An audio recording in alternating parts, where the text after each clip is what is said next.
Hi friends, ನಾನಿವತ್ತು mushroom gravy ಮಾಡೋಕ್ಕೆ ಚೆನ್ನಾಗಿ ತೊಳೆದು ಕಟ್ ಮಾಡಿ ಇಟ್ಕೊಂಡಿರುವಂಥ ಮಶ್ರೂಮ್ಸನ್ನು ತೊಗೊಂಡಿದ್ದೀನಿ. ಹಾಗೆ ಇಲ್ಲಿ ನಾನು ರುಬ್ಕೊಳ್ಳೋದಕ್ಕೆ ಪುದೀನ ಸೊಪ್ಪು, ತೆಂಗಿನಕಾಯಿ, ಈರುಳ್ಳಿ, ಟೊಮೊಟೊ, ಕೊತ್ತಂಬರಿ ಸೊಪ್ಪು ಇಷ್ಟು ತೊಗೊಂಡಿದ್ದೀನಿ. ಇಷ್ಟು ಎಣ್ಣೆಯಲ್ಲಿ ಫ್ರೈ ಮಾಡಿ ರುಬ್ಬಬೇಕು. ಫ್ರೈ ಆಗ್ತಾಯಿದೆ, ಈಗ ರುಬ್ಕೊಂಡ್ಬರ್ತೀನಿ. ಅದಕ್ಕೆ ಆಯಿಲ್ ಹಾಕಿದ್ದೀನಿ. ಈಗ ಈರುಳ್ಳಿನ ಹಾಕಿ ಫ್ರೈ ಮಾಡ್ಕೋಬೇಕು. ಈರುಳ್ಳಿ, ಟೊಮೊಟೊ ಹಾಗೆ ಶುಂಠಿ ಬೆಳ್ಳುಳ್ಳಿ ಪೇಸ್ಟನ್ನು ಹಾಕಿದ್ದೀನಿ. ಫ್ರೈ ಮಾಡ್ತಾಯಿದ್ದೀನಿ.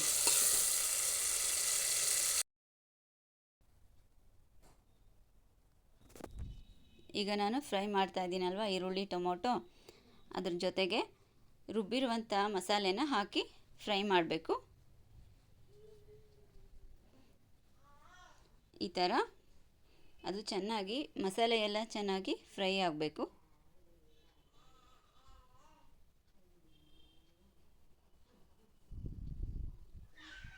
ನೋಡಿ, ಇಲ್ಲಿ ಫ್ರೈ ಆಗ್ತಾ ಇದೆ.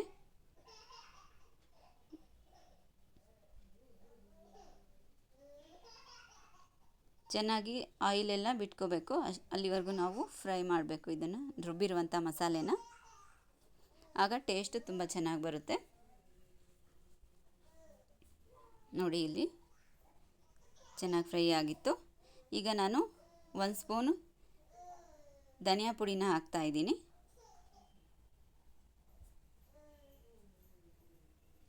ಧನಿಯಾ ಪುಡಿ ಹಾಕಿದ್ಮೇಲೆ ಚೆನ್ನಾಗಿ ಕಲಿಸ್ಕೋಬೇಕು.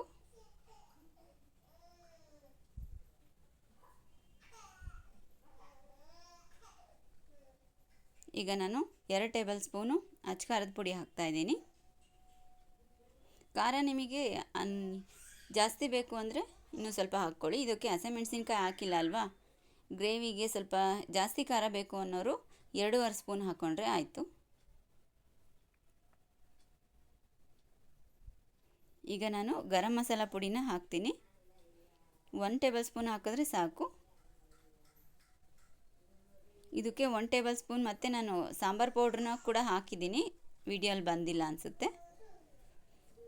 ಗರಂ ಮಸಾಲ ಮತ್ತು ಸಾಂಬಾರು ಪೌಡ್ರು 1 ಸ್ಪೂನ್ ಹಾಕಿದ್ರೆ ಟೇಸ್ಟ್ ಕೊಡುತ್ತೆ. ಇದಕ್ಕೆ ರುಚಿಗೆ ತಕ್ಕಷ್ಟು ಉಪ್ಪನ್ನು ಕೂಡ ನಾವು ಹಾಕ್ಕೋಬೇಕು.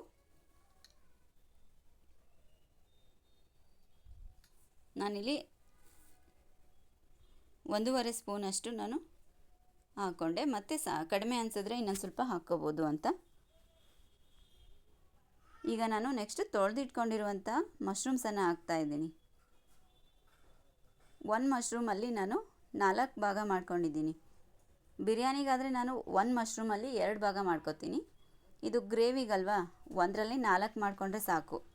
ಚಪಾತಿ, ರೋಟಿ ಹಾಗೆ ಪರೋಟ, ದೋಸೆ ಇದಕ್ಕೆಲ್ಲ ಚೆನ್ನಾಗಿ ಸಿಗಬೇಕಲ್ವ, ಅದಕ್ಕೆ ನಾನು 4 ಭಾಗ ಮಾಡ್ಕೊಂಡಿದ್ದೀನಿ. ಮಶ್ರೂಮ್ ಗ್ರೇವಿ ಜೊತೆ ಇವತ್ತು ನಾನು ಪರೋಟಾನ ತಂದು ಸುಟ್ಟಿದ್ದೆ.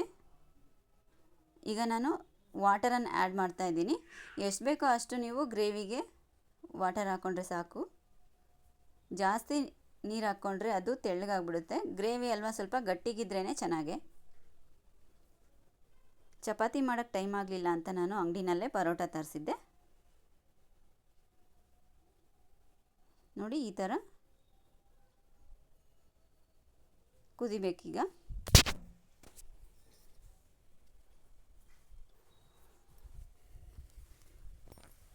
ಮಶ್ರೂಮ್ಸು ಬೇಗನೆ ಬೇಯೋದ್ರಿಂದ ಕಡಿಮೆ ಊರಿನಲ್ಲೇ ನಾವು ಚೆನ್ನಾಗಿ ಬೇಯಿಸಬೇಕಾಗುತ್ತೆ.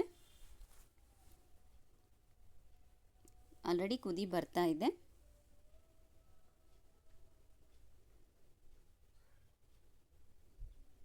ಇದನ್ನು ನಾವು ಅನ್ನದ ಜೊತೆನೂ ತಿನ್ಬೋದು, ಗ್ರೇವಿ ಆಗಿರೋದ್ರಿಂದ ಮುದ್ದೆ ಜೊತೆನೂ ತಿನ್ಬೋದು. ನಾವು ಜಾಸ್ತಿ ರಾಗಿ ಮುದ್ದೆನೇ ಮಾಡೋದು, ವಿಡಿಯೋನಲ್ಲಿ ತೋರ್ಸೋಕ್ಕಾಗಲಿಲ್ಲ.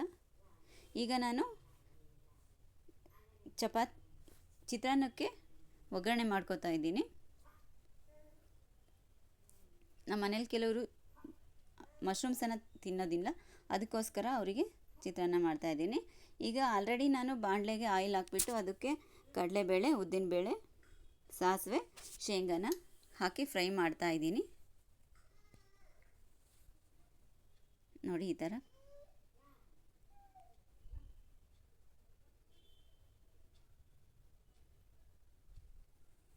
ಅದು ಚೆನ್ನಾಗಿ ಫ್ರೈ ಆಗಿದೆ ಅಂದಾಗ ನೆಕ್ಸ್ಟ್ ನಾವು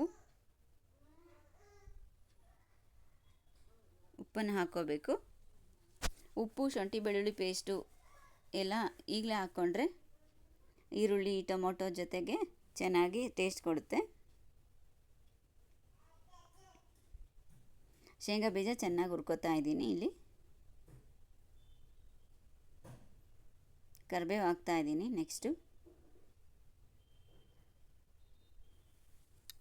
ನಾವು ಚಿತ್ರಾನ್ನ ಗೊಜ್ಜು ಮಾಡಬೇಕಾದ್ರೆ ಸ್ವಲ್ಪ ಶುಂಠಿ ಬೆಳ್ಳುಳ್ಳಿ ಪೇಸ್ಟು ಕೂಡ ಹಾಕಿದ್ರೆ ಚೆನ್ನಾಗಿ ಟೇಸ್ಟ್ ಕೊಡುತ್ತೆ. ಶುಂಠಿ ಬೆಳ್ಳುಳ್ಳಿನ ಎಲ್ಲ ಕಟ್ ಮಾಡಿ ಚಿಕ್ಕದಾಗಿ ಕಟ್ ಮಾಡಿ ಹಾಕ್ತಾರೆ, ಆದರೆ ಪೇಸ್ಟ್ ಹಾಕಿದ್ರೂ ಇನ್ನೂ ಚೆನ್ನಾಗಿ ಟೇಸ್ಟ್ ಕೊಡುತ್ತೆ. ಇಲ್ಲಿ ನಾನು ಈಗ ಈರುಳ್ಳಿನ ಹಾಕ್ತಾಯಿದ್ದೀನಿ.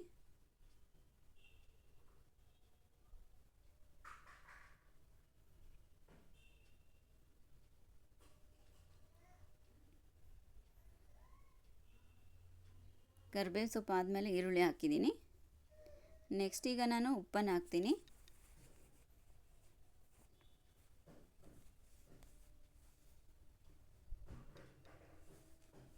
ಇದು ಸ್ವಲ್ಪ ಚೆನ್ನಾಗಿ ಫ್ರೈ ಆಗಬೇಕು.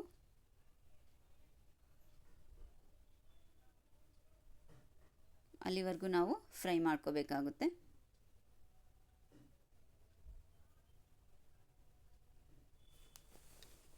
ನೋಡಿ ಈ ಥರ ಆಗ್ತಾ ಇದೆ.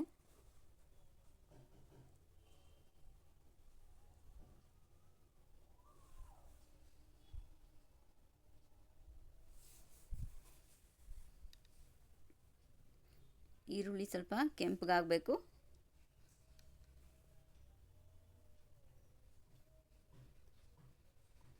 ಈಗ ನಾನು ಹಸಿಮೆಣಸಿನ್ಕಾಯಿ ಹಾಕ್ಕೋತೀನಿ. ಅದಕ್ಕಿಂತ ಮೊದಲು ನಾನು ಶುಂಠಿ ಬೆಳ್ಳುಳ್ಳಿ ಪೇಸ್ಟ್ ಹಾಕಿದೆ. ಅದಾದಮೇಲೆ ಬೇಗ ಹಸಿಮೆಣಸಿನ್ಕಾಯಿ ಹಾಕಿದ್ರೆ ಅದು ಸ್ವಲ್ಪ ಚೆನ್ನಾಗಿ ಫ್ರೈ ಆಗುತ್ತೆ. ಹಸಿಮೆಣಸಿನ್ಕಾಯಿ ಸ್ವಲ್ಪ ಕಡಿಮೆ ಖಾರ ಇರೋದ್ರಿಂದ ನಾನು ಜಾಸ್ತಿನೇ ಹಾಕ್ಕೊಂಡೆ. ಸ್ವಲ್ಪ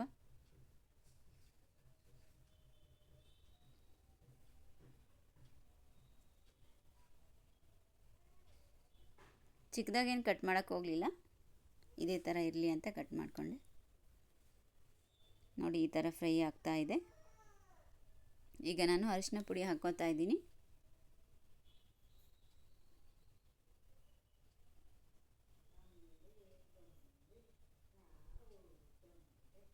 ಚೆನ್ನಾಗಿ ಫ್ರೈ ಮಾಡ್ತಾ ಇದ್ದೀನಿ.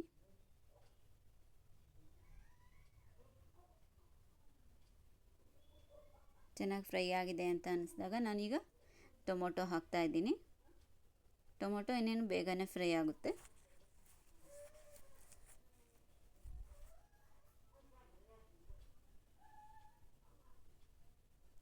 ಲಾಸ್ಟಲ್ಲಿ ನಾನು ಕೊತ್ತಂಬರಿ ಸೊಪ್ಪು ಹಾಗೆ ನಿಂಬೆ ರಸನ ಹಾಕೋತೀನಿ.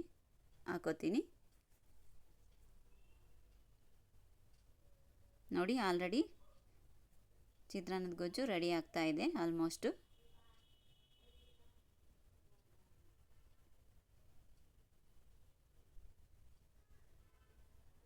ನೋಡಿ ಇನ್ನೇನು ರೆಡಿ ಆಯಿತು.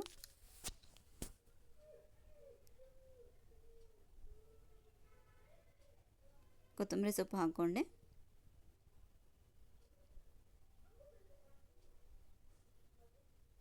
ಕೊತ್ತಂಬರಿ ಸೊಪ್ಪು ಜಾಸ್ತಿ ಫ್ರೈ ಆದರೆ ಏನು ಚೆನ್ನಾಗಿರಲ್ಲ, ಹಾಗಾಗಿ ಸಿಗ್ತಾ ಇದ್ದರೆ ಚೆನ್ನಾಗಿರುತ್ತೆ.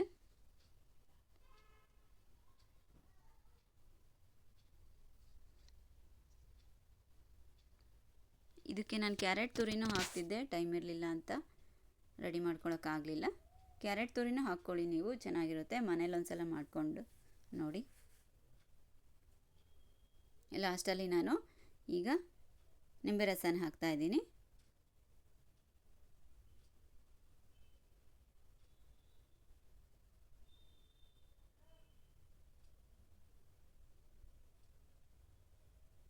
ನೋಡಿ ಇನ್ನೇನಾಯಿತು ಅನಿಸುತ್ತೆ. ಪಕ್ಕದ ಒಲೆಯಲ್ಲಿ ನಾನು ಮಶ್ರೂಮ್ ಗ್ರೇವಿನ ಇಟ್ಟಿದ್ದೆ. ಇದು ಕೂಡ ಕಂಪ್ಲೀಟ್ ಆಗೋಕ್ಕೆ ಬಂದಿದೆ. ಇದು ಕೂಡ ಆಲ್ಮೋಸ್ಟ್ ಆಗಿದೆ. ಈಗ ನೆಕ್ಸ್ಟ್ ನಾವು ಪರೋಟನ ಸುಡ್ತಾ ಇದ್ದೀನಿ ನೋಡಿ.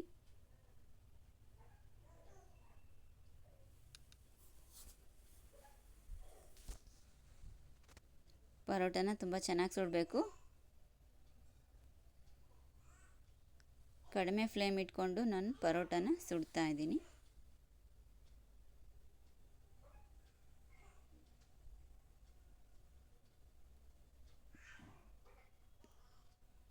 ಈ ಥರ ಎರಡೂ ಕಡೆನೂ ಆಯಿಲನ್ನು ಹಾಕಿಬಿಟ್ಟು ಪರೋಟ ಸುಟ್ಟರೆ ರೆಡಿ ಆಗುತ್ತೆ.